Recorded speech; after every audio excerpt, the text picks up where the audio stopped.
A frantic Friday at the airport in Kabul. Tens of thousands desperate to get out of Afghanistan since the Taliban takeover last weekend. This is one of the largest, most difficult airlifts in history. The U.S. president pledging to bring Americans home and help evacuate other foreigners and vulnerable Afghans. Since Saturday, he says the U.S. has airlifted 13,000 people, with more leaving on commercial flights. Joe Biden confirming, though, that evacuations had been on hold Friday.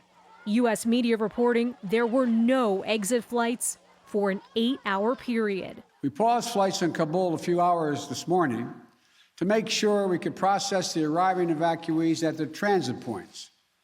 But our commander in Kabul has already given the order for outbound flights to resume. Under intense criticism over the U.S. military withdrawal from Afghanistan, Biden still standing firm on his decision to pull out after a 20-year war. The Taliban seizing U.S. weapons, sharing footage online of their fighters on patrol. The situation in Afghanistan on the ground has gotten worse much more quickly than anyone expected. Justin Trudeau on the campaign trail Friday in Winnipeg, a day after revealing the Canadian military had touched down in Afghanistan for the first time since the fall of Kabul. But the Liberal leader admits it will be almost impossible to get out everyone on Canada's wait list because the Taliban are blocking evacuation efforts. The limiting factor now is actually the ability to get people into the airport process and on the planes.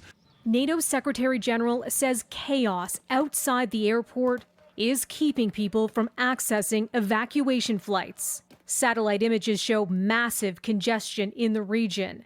The United Nations Refugee Agency, concerned about the risk of human rights violations, is calling on countries neighboring Afghanistan to keep their borders open.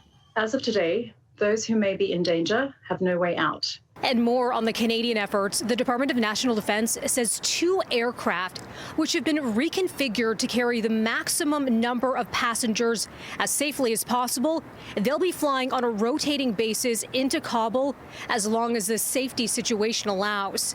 Melissa Duggan, City News.